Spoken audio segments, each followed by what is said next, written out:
여러분 안녕하십니까. 요 며칠 새 방역 당국이 고향 방문도 가족 여행도 제발 좀 자제해야 한다고 하루가 멀다고 강조하고 있습니다.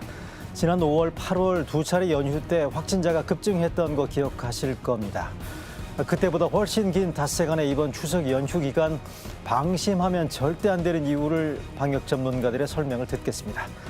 일본에서 스가 총리 시대가 열렸습니다. 아베가 물러나서 한일 관계에 좀 숨통이 트이나 싶었는데 아직은 쉽지 않아 보입니다. 이 문제를 조목조목 짚어보겠습니다. 먼저 코로나 전국 확산의 분수령이 될 거라는 이번 추석 연휴의 방역 대책을 영상으로 정리했습니다.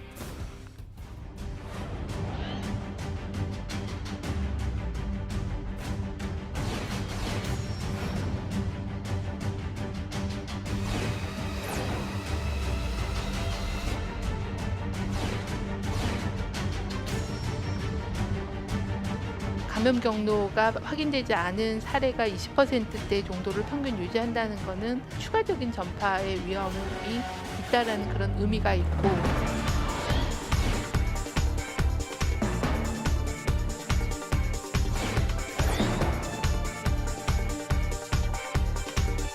과거 우리 선조들도 홍역이나 천연두와 같은 역병이 돌 때면 명절 차례를 지내지 않았다고 합니다.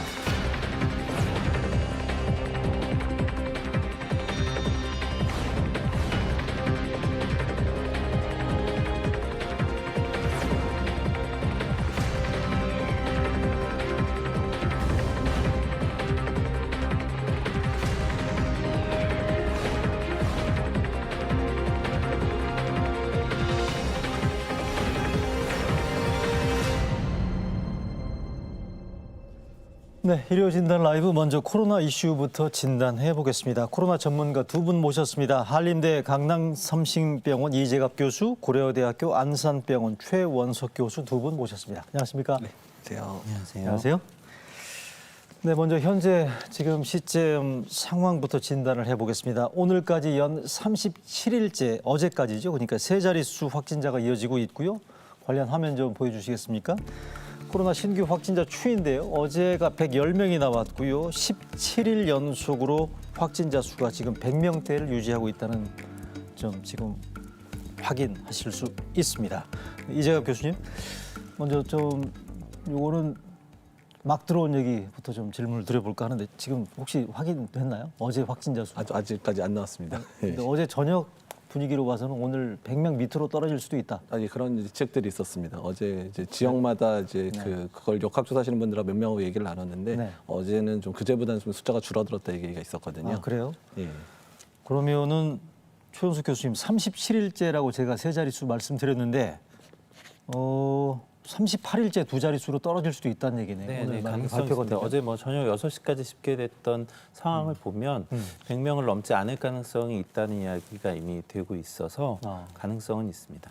어쨌든 그럼에도 불구하고 세 자릿수에서 두 자릿수로 떨어지는 게 물론 숫자상으로는 조금 나름의 의미가 있어 보이긴 합니다만 그럼에도 불구하고 이 프로그램 시청하시는 분들 아마 공히 생각하시는 답답함이 왜 이렇게 확진자 수가 팍팍 안 떨어지느냐 이런 거거든요. 교수님 어떻게 보시나요? 그러니까 이제 이번에 발병 양상이 이제 그 대구 경북대하고 좀 달라서 그런데요. 그러니까 수도권 중심의 발병이다 보니까 수도권이 워낙 인구도 많은데다가 이렇게 사람 간의 네트워킹이 너무 많기 때문에 이런 지역 사회 내에 한번 이렇게 확산이 돼 있으면 그거 자체가 전반적으로 줄어드는데 상당한 시간이 걸릴 걸 예상을 하고 있습니다. 그래서 저희가 뭐 이제 뭐 롱테일, 그러니까 긴 꼬리가 될 가능성이 높다라고 좀 얘기를 하고 있거든요. 롱테일. 예. 그래서 이런 부분 특히 수도권에서 발병 자체가 이런 식으로 길어지고 또한 이런 부분들이 가끔씩 한 번씩 지방에 가서 한 번씩 좀 이제 확산을 시키는 그런 상황들이 계속 반복이 될 수 있어서 수도권의 유행은 다른 때 유행보다는 훨씬 더 어려울 수 있다 이렇게 얘기를 하고 있습니다.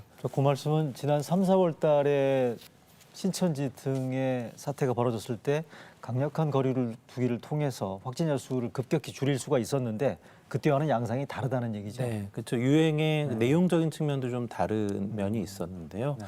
그 당시에는 큰 집단 하나로 대개는 꿰어서 우리가 생각해 볼 수 있는 경우가 많았지만 클러스터가 이번에는 하나였다. 그렇죠. 굉장히 좀 클러스터가 다양한 양상으로 나타나고 있고 또 감염 경로가 명확하지 않은 환자의 비율이 꽤 높거든요. 이런 게 높다는 것 자체가 어떤 환자를 계속 쫓아가면서 하는 방역의 조치들이 효과를 단기간에 빨리 내기가 어렵다는 의미일 수 있어서 그런 면에서도 이제 후반부에 계속 좀 길게 가는 상황이 있을 수 있다고 봅니다.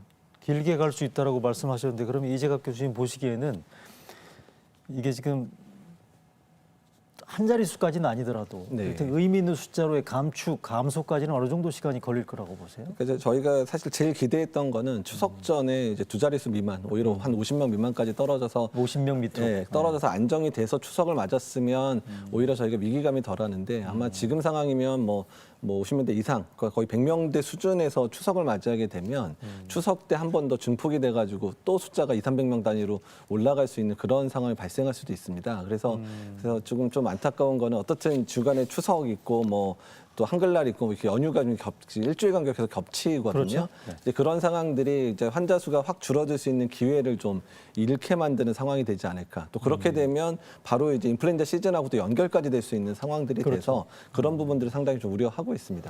지금 우려되는 주요 지점 가운데 하나가 아마 그 깜깜이 환자라고 경로를 알 수 없는 환자들일 것 같은데 계속 증가하고 있어요. 화면 보면서 제 최은수 교수님한테 설명을 좀 듣겠습니다. 감염 경로가 불명한 이게 어디서 걸렸는지 누구한테 걸렸는지 알 수 없는 환자들의 비율이 지금 어제 나온 숫자가 28.1% 전체 확진자 가운데 4분의 1을 넘는 정도 수준인 건데 최 교수님 저 숫자가 저렇게 늘어나는 건 분명히 안 좋은 거죠. 네, 굉장히 안 좋은 신호인 건 네. 맞죠. 물론 저 숫자가 모두 감염 경로를 모른다라고 단정할 수는 없는 것이 역학조사가 진행이 되다 보면 네. 그중에서 감염 경로가 확인되는 환자분들도 있거든요. 그러니까 이제 실제 퍼센트는 그거보다 낮아질 가능성은 있습니다. 다만 그래요? 감염 경로를 모르는 환자가 갖는 의미는 굉장히 크기 때문에 저희가 굉장히 관심 있게 봐야 하는 부분은 맞는데요. 네네. 그 환자 한 명이 한 명으로 보이지 않는다는 거죠. 그 뒤에 그 환자에게 전파시켰던 우리가 모르고 있는 환자가 있다는 거고 그 모르고 있는 환자가 또 누군가에게 모르는 사이에 전파를 시킬 수 있을 가능성이 있기 때문에 그런 면에서 감염 경로를 모르는 환자는 그 숫자로 동일하게 보지 못한다. 적어도 그 이면에는 몇 배의 환자가 있을 가능성이 있다라는 거고 이러한 점은 우리가 이제 역학조사나 환자를 계속 쫓아가면서 관리하는 것만으로 유행을 통제하기 어려운 중요한 이유가 되는 거죠. 저거는 그럼 계속 늘어난다고 봐야 되겠네요. 사회적 거리두기나 이런 것들이 잘 시행이 될 수 있다면 비율이 낮아질 가능성은 있습니다. 그렇지만 사실은 한번 이렇게 올라간 게 낮아지는 게 쉬운 일은 아니거든요. 게다가 예. 우리가 지금 사회적 거리두기를 강화해서 장기간 가는 게 어렵다는 여러 가지 신호들이 있었기 때문에 결국 낮추게 되었는데 네네. 그런 상황이라면 더더욱 관리하기는 쉽지 않겠죠. 관련해서 이재학 교수님, 이런 그 감염 경로 불분명 환자들이 이렇게 팬데믹 상황에서 꾸준히 늘어나는 게 일반적인 건가요? 그러니까 뭐 일반적이기보다는 그러니까 유행을 만드는 상황을 이게 만들었다고 보시면 되거든요. 그러니까 지금 자체가 수도권에서의 감염자가 많아지면서 그러니까 저희가 이제 밝혀지지 않은 감염자를 뭐 잔존 감염자 이렇게 표현을 합니다. 그러니까 수도권 전체에 숨어 있는 감염자가 상당히 많고 그런 감염자들이 계속해서 이제 다른 감염자들을 확산시키다 보니까 이제 그런 부분들이 이제 그 감염고가 불분명하게 확인되는 부분이고요. 그러니까 지금 수도권 유행의 특징을 전형적으로 보여주는 거고 그러기 때문에 지금의 유행이 빨리 안 잡히는 원인이 되고 있는 거로 생각이 됩니다. 지금 수도권 유행 가운데 제일 그러면 심각한 건 뭐라고 보세요? 말씀하신 것처럼 경로 불분명 환자가 있을 수 있고 또 하나가 중환자 네. 등등이 있을 텐데 뭐라고 보세요? 그러니까 두 가지가 문제인데요. 그러니까 유행의 양상을 계속해서 만들어 가는 거는 감염 경로 불분명한 환자가 유행 경로를 계속 그 이제 더 오래 가게 만드는 역할들을 하고 있고요. 중환자가 많은 건 의료 체계 부담 측면 때문에 이제 어렵게 하고 있는데 다만 지금 계속 60대 이상이 많으면서 중환자가 줄지 않고 있거든요. 그러니까 이런 부분들은 의료 체계에 부담을 줘서 유행의 정도는 감염 경로 불분명, 그다음에 의료 체계의 부담은 이제 중증 환자의 숫자 이 두 가지가 현재 가장 문제가 되는 그런 지표입니다. 제일 걱정스러운 두 가지 포인트를 지적을 해주셨어요. 고령 환자, 그러니까 중환자 수 부분들이 줄지 않고 있다는 부분들, 그다음에 꾸준하게 감염 경로가 불명한 환자들의 수가 증가하는 부분들을 저희가 우려해야 할 부분들이라는 두 분 교수님의 설명이고요. 오늘 다음 주가 추석 연휴인데 반드시 오늘 짚고 가야 될 얘기 나눠보겠습니다. 추석 연휴와 코로나를 이걸 어떻게 봐야 되는 건지 먼저 정은경 질병관리청장이 올해 최대 코로나 위협 요소가 바로 이번 추석 연휴라고 진단을 내렸는데 관련 발언 먼저 들어보시죠. 당장의 가장 큰 리스크는 추석 연휴가 되겠습니다. 두 번째는 이제 가을 겨울철에 인플루엔자 등의 호흡기 감염병이 증가하는 거와 또 기온이 낮아짐에 따라서 환경이 변하는 거 이런 것들을 리스크로 보고 있습니다. 최 교수님, 일단 이번 추석 연휴가 지금 방역 당국이 저렇게 강한 긴장감을 불어넣고 있는 상황인데 지난 8.15 때랄지 아니면 우리가 지금 두 번 피해를 받지 않습니까? 확진자 수 증가가 된 게 5월 연휴 때도 마찬가지고요. 이번은 어떻게 보십니까? 그때하고 이번에도 비교했을 때. 가능성이 있고 사실 위험도로 따지면 더 높죠. 왜냐하면 그때보다 우리가- 더 위험도가 그렇죠. 높죠. 왜냐하면 뭐 연휴의 측면도 있지만 환경적인 부분도 생각을 해야 되는데 지금 가을로 넘어가고 있고 온도도 낮아지고 습도도 낮아지는 그러니까 이제 바이러스의 측면에서는 분명 전파하는데 더 유리한 상황이 되고 있는 건 맞거든요. 네. 그렇다면 게다가 이제 연휴가 길기 때문에 우리가 고향 방문하지 않는 분들 뭐 다른 여행지 같은 거 가시는 분들도 있는데 그런 과정을 통해서 다시 유행이 더 규모가 커질 위험은 얼마든지 있습니다. 그래요. 추석 연휴가 왜 위험한지를 지금 진단을 해보고 그 경각심을 불러일으켜야 될 것 같은데 일단 보면 수도권 말씀하신 것처럼 확진자 수가 줄지 않고 있다는 부분들인데 추석이라는 게 원래 수도권에서 밑으로 내려가고 또 밑에서 수도권으로 올라오니까 섞이니까 문제가 크다는 거잖아요. 그렇죠. 그러니까 전국 단위로 많은 사람들이 이제 확산될 수도 있고요. 네. 또한 지방에 계신 분들 서울 올라와서 또 감염돼서 또 다시 돌아갈 수 있는 이런 상황들이 될 수 있는데 또 저희가 한 가지 더 포인트로 짚어야 될 게 뭐냐면 네. 그러니까 이태원 전에 확진자 수 많이 줄어든 상태에서 이태원 발발이 있었어요. 그러니까 연휴를 맞았고요. 또 강화문 집회 전에 어느 정도 지역사회 감염자 많이 줄어서 확진자 줄어든 상태에서 맞았거든요. 아하. 근데 이번 추석은 확진자 수가 줄어들지 않은 상태에서 맞는 첫 번째 연휴가 될 가능성이 잠깐만, 높습니다. 그러니까 5월 연휴 때하고 광화문 그러니까 8.15 집회 때의 확진자 수가 증가된 게 예. 줄다가 드러났다는 말씀이시잖아요. 그렇죠. 그러니까 아주 숫자가 뭐 이제 이태원 그때 4월 말에 연휴 시작됐을 때 그때 지역사회 감염자 뭐 제로를 뭐 며칠 그랬죠. 동안 한 자릿수도 했었었고, 있었어요. 그다음에 8월 10일, 13일 전에 지역사회 감염자 10명 미만이었는데도 불구하고 연휴랑 맞으면서 갑자기 환자가 폭증을 했었는데 지금은 그 정도 수준도 아니라 거의 지금 100명 단위의 환자가 발생하는 상황에서 추석을 맞을 가능성이 높은 데다가 네네. 인구 이동의 측면에 있어서는 이태원 때하고 그다음에 강화문 때하고 비교도 안 되는 인원들이 이동을 하게 될 가능성이 높기 때문에 네. 그 위험성은 다 그 이전의 연휴하고는 아예 비교할 수 있는 수준 정도가 아니라는 겁니다. 하긴 뭐 지금 방역 당국이 저렇게 아무리 강하게 얘기를 해도 귀성하실 분은 귀성하실 것 같고요. 제한적인 숫자라 하더라도 또 귀성 안 하고 여행 가시는 분들이 분명히 있을 것 같은데 근데 어쨌든 이게 추석이 왜 이렇게 위험하느냐 당연한 얘기인 것 같은데 내려가면 뭐 밀접 접촉이라는 게 당연히 일어날 수밖에 없는 거 아니겠어요? 할아버지 할머니들이 손주들 예쁘다고 또 안아볼 테고 또 보면 같은 공간에서 여럿이 모여서 또 삼시세끼도 같이 할 것 같고요. 여러 가지 위협 요인들이 있을 것 같은데 최 교수님 보시기에도 동의하시는 거죠? 네, 그렇죠. 특히 네. 이제 고향을 방문했을 때 방문하게 되는 분들이 대부분 고령이신 분들이 많잖아요. 그렇네요. 네. 그러니까 저희가 이제 고령자에서 감염이 늘면 중증 환자가 늘고 뭐 사망하거나 이럴 위험이 늘다는 거 당연히 알고 있는데 네. 그러한 바이러스 전파가 직접 이루어질 수 있다라는 점이 우려스러운 점이고요. 근데 그곳이 아니라 여행지를 찾게 되면 훨씬 더 많은 사람이 밀집하게 되니까 그곳에 한 명의 환자가 있었을 때 전파될 수 있는 정도 범위가 훨씬 넓어지는 상황이 오는 거죠. 네네. 그러니까 이제 그런 식의 이동이나 여행지를 찾는 것이 위험할 수 있다는 건 저희가 꼭 기억해야 될 것 같습니다. 저는 개인적으로 또 들은 생각이 걱정이 친지들끼리 모이는데 무슨 마스크야 뭐 이런 얘기도 하지 않겠어요? 네, 그럴 수 있습니다. 그게 그 부분도 좀 걱정인 것 같아요. 네, 그러니까 이제 오히려 가까운 사람들끼리 만날 때마다 네. 지금까지 계속 유행들 보면 네. 가족 간의 전파는 어쩔 수 없다고 보잖아요. 그러니까 네. 너무 뭐 가족들이니까 마스크 쓰고 안 만나게 되니까 또 친지들끼리 모이면 인사를 해야 되는데 네. 특히 이제 시골 고향에 계신 어르신들은 연세가 많으신데 네. 마스크 쓰고 인사하고 이런 부분에 대해서는 또 예절이 아니라고 생각할 수도 있는. 뭐 버릇없이 뭐. 예, 그럴 수도 있기 때문에 그런 걱정이 또 한 가지 더 걱정은 네. 그러니까 수도권은 그래도 병원이 많고 많고 중환자 시설이 많은데 그러니까 네. 감당이 가능한데 지방 같은 경우에는 중환자를 볼 수 있는 그런 중환자실 숫자도 적은데 거기서 만약에 환자가 많이 발생을 하게 되면 지방에 있는 그런 의료 체계 자체가 완전히 붕괴될 수도 있는 그런 면들이 있어서 추석 때 더 걱정되는 부분 그런 부분도 걱정되는 요소입니다. 그러니까 그 말씀은 꼭 정말 안 가는 게 제일 좋고 꼭 가야 한다면 부모 자식 간에도 마스크 쓰는 거는 반드시 지켜야 된다는 그런 말씀으로 이해를 하고요. 그럼에도 불구하고 지금 보시기에 두 분 전문가들 보시기에 추석 때 추가적인 방역 강화 대책이 필요하다라는 게 혹시 있을까요, 최 교수님?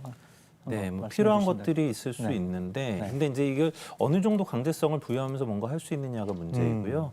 지금 사실은 고향을 방문하는 측면에 있어서는 뭐 고향에 계신 분들도 그렇고 굉장히 많이 홍보가 이루어지는 것 같아요. 그런데 그것보다 이제 여행지, 관광지를 찾는 인파가 더 늘어난다는 측면이 좀 걱정스럽거든요.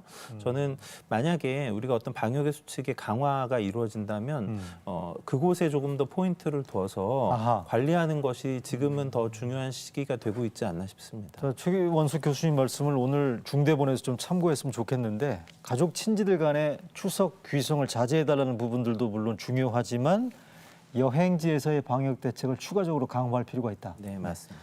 관련해서 이재학 교수님, 어제 중대본에서 발표한 것 가운데 하나가 고속도로 휴게소에서 음식물을 취식하지 말라. 그러니까 고속도로 휴게소 식당에서 밥은 먹지 말라. 먹어서는 안 된다는 거고 포장만 해가야 된다 얘기했거든요. 요거는 잘한 거죠. 아, 예, 정말 잘한 것 같습니다. 왜냐하면 이제 고속도로 아마 추석 때 귀성하신 분들 다 기억하시겠지만 뭐 화장실도 못 들어가서 뭐 100m씩 줄 서는 그런 상황들이 발생을 그렇죠. 하는데 거기서 만약에 그 많은 사람들이 막 섞여서 마스크 벗고 밥을 먹게 되면 뭐 거기서 확산되는 거는 뭐 불에 모두 이제 훤한 상황들이기 때문에요. 그래서 일단 그런 부분 잘 한 부분이고 어쨌든 테이크아웃해서 차 안에서 먹으면 뭐 가족 간의 전파는 일어날 수 있지만 다른 사람의 전파는 안 시킬 수 있기 때문에 이제 그런 부분들은 잘한 조치라고 생각이 됩니다. 휴게소 화장실 말씀하셨으니까 휴게소에는 들르지 않을 수는 없는 거고 네. 화장실 갈 때 반드시 마스크 예, 반드시 써야 된다. 착용해야 되고요. 네네. 그리고 만약에 가능하다 그러면 요새 이제 뭐 교통방송이나 이런 데서 기성길에 어느 휴게소가 좀 많이 밀리는지 이런 정보들도 네네. 좀 안내를 해주시면 좀 피해서 들어갈 수 있게끔 좀 그거 중요한 분산시키는 얘기네요. 것도 중요할 것 같습니다. 네, 그러니까 각 방송에서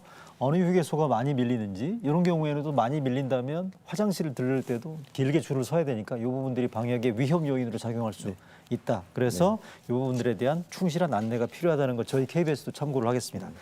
자, 만약에 그러면 최 교수님 이번에 추석에 코로나가 제대로 잡히지 않고 11월 12월로 넘어가는 거에 대한 위험 요인들도 지금 적지 않다는 거 아니겠어요? 이거 설명을 좀. 네, 이제 우리가 코로나가 여름이 되면 좀 줄어들 거라고 생각했는데 실제로 줄지 않았죠. 그게 네. 기후의 영향을 생각보다 많이 받지 않는다. 이제 이렇게 이야기가 많이 되었는데요. 그러면 겨울에도 별로 영향을 안 받을까? 그건 아니라는 거죠. 그러니까 분명히 이 바이러스의 측면에서는 이 기후의 변화, 낮아지는 온도, 습도는 명확하게 전파를 더 용이하게 만들 수 있는. 그러니까 환경 내에서 전염력을 유지할 수 있는 시간이 더 길어지기 때문에 분명하게 전염력이 높아질 수 있는 상황이 되는 게 맞거든요. 저는 우리가 추석에 집중하고 있는데 추석 전이라도 늘어날 수 있고 또 추석 때 잘 맞고 나서 안심하고 나면 혹시 그 이후에도 또 늘 수 있다고 생각합니다. 우리가 늘어나는 건 확률적으로 다수가 모이는 상황, 바이러스의 전파가 용이해지는 환경 이런 게 맞아지면 어느 때든 일어날 수 있는 것이지 네. 딱 특정 시기만 발생하는 건 아니거든요. 네, 네. 그러니까 이제 가을, 겨울로 넘어가는 시기라면 저희가 이전보다 훨씬 더 강한 경계심, 강한 조치가 있어야만 비슷한 정도의 효과를 발휘할 수 있는 방역 대책이 될 거라는 생각을 합니다. 네, 말씀하신 것처럼 지금 추위를 얘기했고 환절기를 얘기했고 겨울로 넘어가는 지금 그 계절의 변화를 말씀하신 것처럼 관련해서 이재학 교수님 이제 추워지니까 독감 백신 얘기하지 네. 않을 수가 없고요.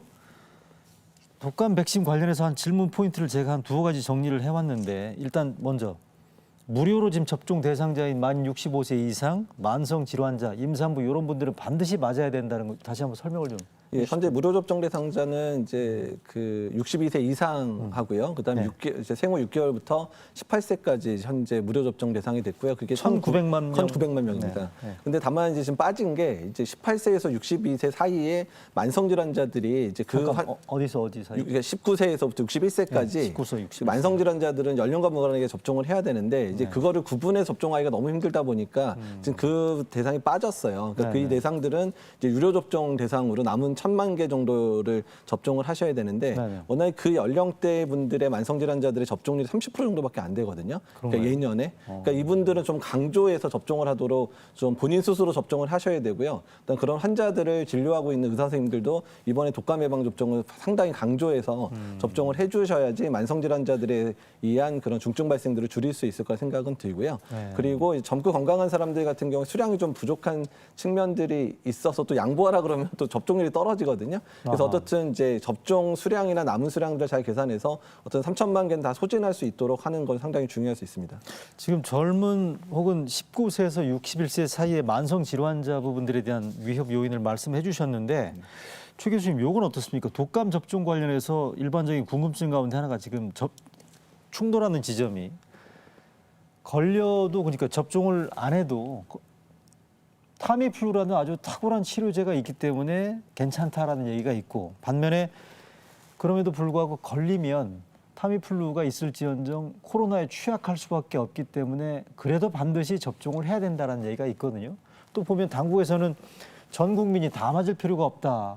60% 정도 안팎만 접종을 해도 이게 전체적인 집단 면역에 도움이 될 수 있을 거라다는 뭐 보건복지부 장관도 설명이 있었는데 요건 좀 헷갈리는데 좀 설명을 좀. 네, 일단 학회나 뭐 미국 예방접종위원회나 권고하는 바가 네. 6개월 이상의 소아와 성인은 독감 백신, 인플루엔자 백신의 접종을 매년 권고한다. 이건 맞습니다. 그러니까 이제 6개월 이상의 소아와 성, 6개월 미만은 접종이 불가능하니까 네. 그 이상의 사람들이 맞는 게 도움이 되는 것은 맞는데 네. 문제는 모두 맞는 걸 지금 할 수 있느냐의 문제인 거죠. 전 그거는 국민. 예, 그렇게 하는 게 불가능한 상황이고 그렇게 불가능했을 때는 저희가 사실 독감 백신이 전파를 차단하기 위한 목적도 있지만 네. 그거보다 더 중요한 건 중증으로 진행하거나 합병증이 발병할 위험이 높은 분들을 보호하는 측면이 강하거든요. 네. 그런 이유 때문에 우선 접종 권장 대상자라는 것이 있고 우선 접종 권장 대상자는 그런 위험이 높은 분 또는 그런 분들에게 전파시킬 가능성이 있는 분들이 되는 거죠. 그래서 일단 뭐 맞는 게 당연히 도움은 될 수 있습니다. 치료보다 예방이 더 효과적인 방법이니까 예. 치료제가 있으니까 걸려도 상관없다는 아닐 수 있고 걸려도 위험을 낮출 수 있는 것은 맞겠죠. 그렇지만 예방할 수 있다면 예방하는 게 좋은데 네. 문제는 우리가 갖고 있는 수량이 전 국민을 대상으로 할 수 있는 것은 아닌데 사실 그건 어느 나라는 마찬가지이긴 네, 하거든요. 그런 상황에서 이제 백신이 너무 부족하다는 신호가 반복해서 주어지면 네. 실제로는 더 중점이 되어야 하는 분들이 오히려 접종을 받지 못하는 상황이 오지 않을까 하는 우려가 있습니다. 이제 그런 부분을 저희가 걱정하는 것이고 네. 그래서 그분들이 먼저 충분히 접종할 수 있는 기회를 갖도록 하는 게 맞겠다. 그리고 그 이후에는 남은 백신은 뭐 여러 가지 방법을 통해서 나머지 분들이 접종의 기회를 가지면 되지 않을까 이런 생각을 합니다. 관련해서 요거도 추가로 좀 설명이 필요할 것 같습니다. 트윈데믹 그러니까 네. 코로나하고 인플루엔자하고 같이 유행하는 동시에 창궐하는 지금 걱정스러운 상황을 트윈데믹이라고 팬데믹하고 트윈을 합쳐서 네. 쓰는 말이지 않습니까? 네. 코로나하고 독감하고 겹치면 전파력이 2배 이상 커진다. 코로나가 그러니까 더 빨리 퍼진다는 얘기죠. 요거 좀 설명을 좀 부탁드릴게요. 일단은 이제 그 부분에 있어서는 아직 증명된 바는 사실은 없고요. 아, 검증된 얘기는 네, 아니고. 검증된 얘기는 아닌데 네. 다만 이제 걱정되는 부분들은 인플루엔자의 유행 시기가 인플루엔자가 유행할 정도로 사회적 거리두기가 안 됐다. 그저 그 정도면 코로나도 당연히 전파를 잘할 수밖에 없다. 이렇게 생각을 해야 되거든요. 네네. 그러니까 거꾸로 말하면 코로나 때문에 사회적 거리두기를 정말 잘하면 인플루엔자 유행도 예전처럼 그렇게 심하게 유행은 안 할 거다라는 얘기가 되는 겁니다. 그러니까 네네. 대표적인 사례로 남반구가 이미 겨울을 지나고 있잖아요. 예, 예. 근데 호주나 뉴질랜드의 그런 인플루엔자 발병 상황을 보게 되면 예. 사회적 거리두기가 강화돼서 그런지 전년도보다 거의 85% 미만 정도의 수준, 그러니까 한 15% 수준 정도만 이제 인플루엔자 유행이 있긴 있었어요. 남반구는. 그러니까 이제 그런 면을 봐서는 사회적 거리두기를 충분히 잘하면 사실 트윈데믹 자체를 아예 잡을 수 있다. 이제 이런 부분들 생각을 해야 되기 때문에 코로나에 잘 대응할 정도로 우리가 잘한다면 인플루엔자 유행도 막을 수 있으니까 이 두 가지 유행을 같이 막을 수 있을 거라 생각을 하고 열심히 노력을 해주셔야 된다는 게 중요한 포인트인 것 같습니다. 방금 남반구 말씀하셨는데 호주나 뉴질랜드의 경우에 이를테면 독감 유행이 우리보다 먼저 오른다니까 이 부분들이 지금 마스크를 많이 착용한 효과가 크다는 걸로 해석이 가능할까요? 어떻습니까? 실제로 그곳에서는 이제 유행이 시작되던 시기에 대부분의 국가가 그랬지만 초반에 굉장히 강한 봉쇄 조치를 내렸었거든요. 이제 그런 뉴질랜드가 특히 그랬다고. 네, 그런 게 이제 영향을 미쳤다고 생각은 하고요. 저는 이제 트윈데믹 우리가 잘 대비해야 되는 것은 맞는데 사실 이 트윈데믹의 우려는 개인의 관점보다는 집단 전체 보건의 관점이거든요. 그러니까 한 사람에서 두 가지가 같이 감염이 됐을 때 중증도가 얼마나 증가하는 이건 사실 잘 모릅니다. 그러니까 그런 연구가 많지는 않고 뭐 치료 기간이 좀 길어졌다 이런 얘기들이 있기도 한데 근데 어쨌거나 그런 개인의 관점보다는 이 두 환자를 감별하기 어려운 그러니까 임상적인 양상만으로는 감별하기가 어려우니까 결국 코로나에 준해서 대응을 하게 되고 그것이 갖는 부담이 많아질 수밖에 없는 상황. 이게 이제 제일 문제가 되는 것이고 또 뭐 인플루엔자 같은 경우는 항바이러스가 있는데 적절하게 투여 시기를 놓치게 됐을 때 문제이거든요. 그래서 개인의 관점에서의 공포를 너무 갖는 것은 맞지 않을 것 같다. 아하. 오히려 보건의 체계가 이걸 어떻게 효과적으로 잘 대응할지를 고민하는 게 지금 우리에게 더 중요한 상황이다 이런 생각을 합니다. 알겠습니다. 독감 얘기까지 해봤고요. 이어서는 코로나 백신하고 전 세계적인 현재 추이 상황을 같이 한번 동시에 진단을 해보겠습니다. 올겨울에 전 세계적인 코로나 재확산, 2차 확산 가능성에 대해서 여러 가지 우려들이 지금 곳곳에서 제기가 되고 있는데 관련해서 권준욱 방대본 부본부장 발언 잠시 먼저 들어보시겠습니다.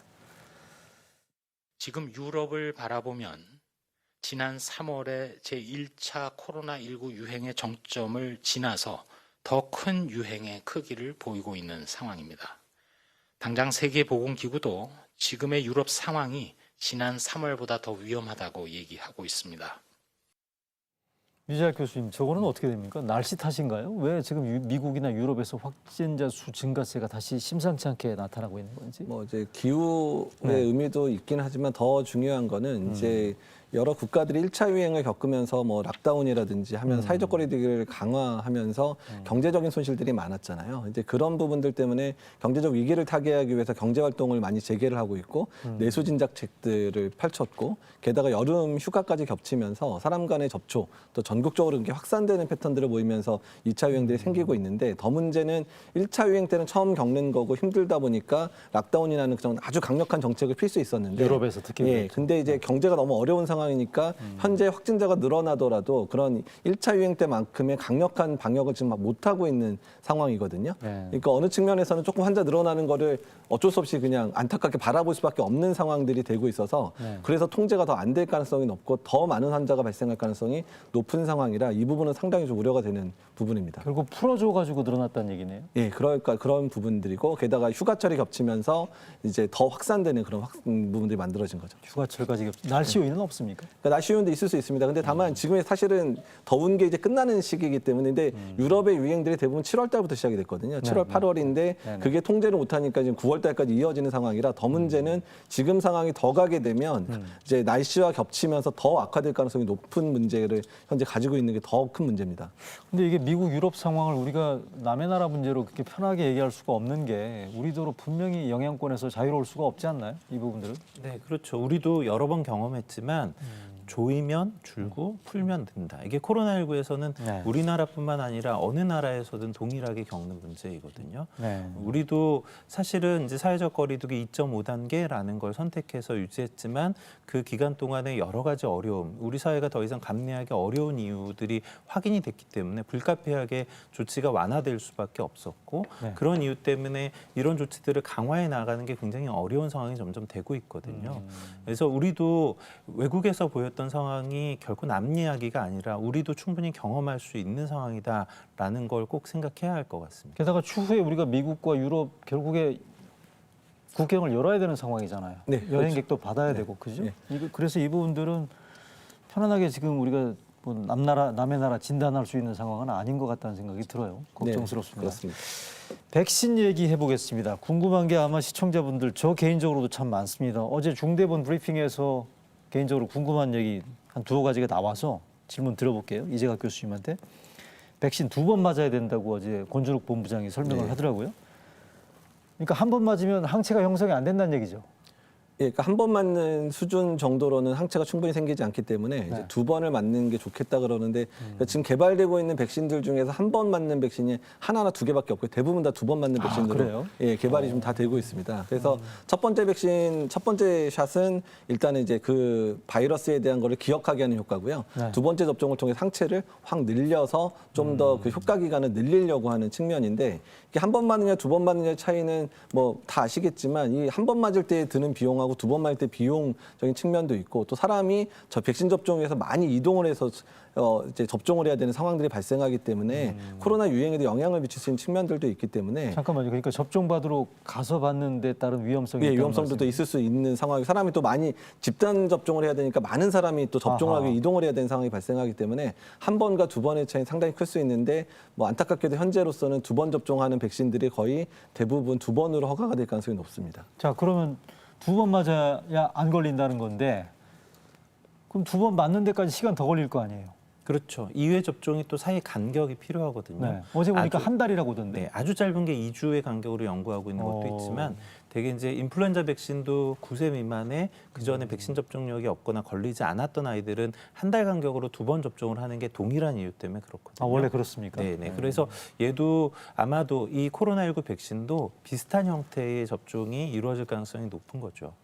자, 근데 그러면 제일 궁금한 건 미국 트럼프 대통령이 11월 3일 미 대선 전후에 해가지고 백신 내놓겠다고 지금 큰 소리 빵빵 치고 있거든요. 죄송합니다. 방송 용어 아닌데 큰 소리를 치고 있는데 우리나라는 그러면 미국 이후에 언제나 백신 맞아볼 수 있을 거라고 보십니까? 근데 사실 미국도 11월 말 정도에 환자 등록이 끝나기 때문에 그 데이터를 분석하려면 시간이 걸리니까 네. 그러니까 뭐 제대로 된 임상 연구 결과는 빨라야 12월 말이나 돼야 발표가 될 거니까 그때서야 허가가 될 거고 실제 접종은 내년 초에 접종될 가능성이 높거든요. 네. 그러니까 만약에 미국이 좀 어거지로 긴급 승인을 하지 않는 상황에서는 현재 스케줄대로면 내년 상반기가 될 거거든요. 내년 상반기요? 예, 그렇게 되면 이제 우리나라 같은 경우는 그렇게 허가된 백신을 위탁 생산해서 국내에 접종하거나 아니면 이제 수입해서 접종을 해야 되니까 우리나라도 비슷한 시기 상반기에 일부가 들어와서 접종이 시작되니까 제대로 된 접종은 우리나라는 아마 여름 넘어서야 될 가능성이 상당히 높거든요. 여름 넘어서. 예. 미국은 저렇게 큰 소리를 치고 있지만 내년 초 빨라야 내년 초 접종을 예상할 수 있다는 거고 예. 미국 접종 결과를 추이를 지켜보면서 우리가 받아야 된다는 걸 전제로 한다면 내년 여름을 전후해서 한다고 지금 말씀하신 것 같은데 자 그러면 저 정부에서 이런 얘기를 했어요. 3천만 명 정도의 물량 확보를 목표로 한다고 하는데 이거는 괜찮을 것 같습니까? 최 교수님? 네, 일단 이제 정부에서 뭐 여러 가지 계획이 있을 수 있겠습니다만 지금 백신의 효과나 안전성이 단기간에 다 입증되기는 어렵거든요. 그렇다면 더 접종했을 때 이득이 크고 또는 안전성에 대한 이슈가 좀 적을 수 있는 군에 대한 접종이 우선 이루어져야 될 것이고 네. 그러한 분들이 대부분은 이제 아주 고령이신 분들이거나 또는 이제 의료 체계에서 코로나19에 직접 대응하고 있는 분들 이런 분들은 갖고 있는 위험 자체가 크기 때문에 이런 분들이 우선순위일 거라고 생각하는데 네네. 그런 분들에 대한 접종을 우선 고려하고 그다음에 후순위로 늘려가는 형태로 아마 전략을 가져갈 거라고 봅니다. 그렇다면 정부에서 갖고 있는 그 계획이 그 정도의 접종을 커버하는 데는 문제가 되지는 않을 거라고 보고 있고요. 네네. 그리고 뭐 개인적인 생각이긴 합니다만 만약에 여러 개의 백신이 임상 연구에 성공을 하게 되면 네. 초기에는 수요와 공급의 불균형이 오히려 이제 수요가 높은 쪽으로 쏠려 있다가 그러겠죠. 나중에는 공급이 많아지는 상황이 되면 이제 정부에서 선구매와 같은 형태로 확보하지 않아도 네. 접종할 수 있는 기회가 나중에는 생길 수가 있거든요. 아하. 이제 그런 면을 생각해 보면 이제 우리가 뭐 패닉 바잉이라고 하죠. 너무 겁나서 전 국민의 몇 배 이런 식의 구매를 당장 할 필요는 없을 수도 있겠다. 아, 그래요? 이제 다만 우리가 이제 충분한 전략을 세우려면 확보의 입장에서는 너무 이제 느슨하게 가서는 안 되니까 전략을 세울 수 있는 정도의 충분한 수준의 확보는 필요하고 이제 그 정도의 측면에서는 뭐 나쁘지 않은 분량이라고 생각을 합니다. 여기서 좀 첨언하게 되면 네. 3천만 개는 일단은 수입해야 되는 이제 물량이고요. 우리나라 백신도 개발 중이기 때문에 우리나라 백신도 내년 말이나 아니면 후년 초면 이제 생산이 될 거니까 수입한 거를 일단 먼저 접종을 하다가 국산이 나오면 이어서 접종을 하려고 하는 전략을 취하고 있기 때문에 그래서 아마 3천만 개 수준 정도를 이미 확보를 하려고 하는 것 같습니다. 부동산에서 패닉 바잉이라는 말이 나왔죠. 그 겁에 질려서 주택 구매에 서둘러 나서는 패닉 바잉이라는 말이 있었는데 최현숙 교수님이 방금 코로나 백신도 패닉 바잉에서는 안 된다고 말씀해 주셨습니다. 잘 참고해야 될 것 같습니다. 자, 하나 더 백신 얘기. 미국에서 최근에 중심으로 나오는 얘기가 코로나 백신의 안정성에 대한 논란 부분들, 걱정들이 꽤 있어서 여론조사를 해보게 되면 미국에서도 보면 20에서 한 30% 정도 안팎에서 안 맞겠다라는 얘기들이 있어요. 이거 어떻게 봐야 됩니까, 최 교수님? 원래 미국이 우리나라에 비해서는 백신의 수용도가 좀 떨어지고, 아, 그래요? 네, 그리고 잘안 백신에 믿는다는 대해서 얘기예요? 그런 좀 거부하거나 다른 인식을 가진 분들이 있죠. 그러니까 이제 그런 면이 우리나라도 없지는 않지만 네. 우리나라보다 조금 높기는 하고요. 네. 다만 지금 코로나19에 대해서 개발하고 있는 백신의 형태가 네. 되게 우리가 기존에 사용하고 있던 백신은 아니거든요. 그러니까 이제 새롭게 개발되는 형태. 게다가 코로나 바이러스에 대해서는 임상적으로 적용이 됐었던 백신이 있지는 않았었으니까요. 그런 면에 있어서 안전성은 굉장히 주의 깊게 봐야 하는 거고, 사실은 그런 측면 때문에 아주 확산이 많이 이루어지는 곳에서는 뭐 효과에 대한 측면은 단기간에 볼 수도 있지만 안전성은 기간이 좀 필요하거든요. 그래서 그런 이유 때문에 저희가 당장 올해 안에 또는 내년 초에 다수의 접종이 가는 거는 적절하지 않다고 보는 이유도 있습니다. 아, 그래요. 알겠습니다. 장시간에 걸쳐서 오늘 백신 얘기도 해봤고요. 확진자 수 거리두기 얘기를 해봤고 방역 대책까지 종합적으로 아주 추석 앞둔 대책 총체적으로 점검을 해봤습니다. 추석 연휴 앞두고 두 분 교수님 먼저 그 시청자분들께 당부하시고 싶은 방역 수칙 짧게 마무리 말씀 부탁드리겠습니다. 일단은 추석 전후에서 확진자가 늘게 되면 이제 겨울까지 이어질 가능성이 높기 때문에 네. 이번 추석이 정말 방역에선 사활을 걸어야 되는 시기입니다. 그래서 국민들께서 잘 동참해 주셔서 오히려 추석은 집콕하면서 푹 쉬는 시간으로 삼아 주시는 게 현재로서는 가장 중요할 것 같습니다. 조현석 교수님. 네. 저는 이제 코로나19를 어떻게 전파를 막을 수 있는가 모르는 사람은 없다고 생각합니다. 네. 우리가 아는 것을 하느냐 하지 않느냐의 문제이니까 그 아는 것을 잘해 주셨으면 좋겠고, 뭐 나만 생각하는 게 아니라 우리 사회를 공동체를 함께 지키기 위한 노력, 이게 꼭 있어야 한다고 생각하거든요. 네. 그런 마음으로 동참해 주셨으면 좋겠습니다. 네, 알겠습니다. 추석 앞둔 코로나 대책 한림대 이재갑 교수, 고려대 최원석 교수와 함께했습니다. 말씀 잘 들었습니다. 네,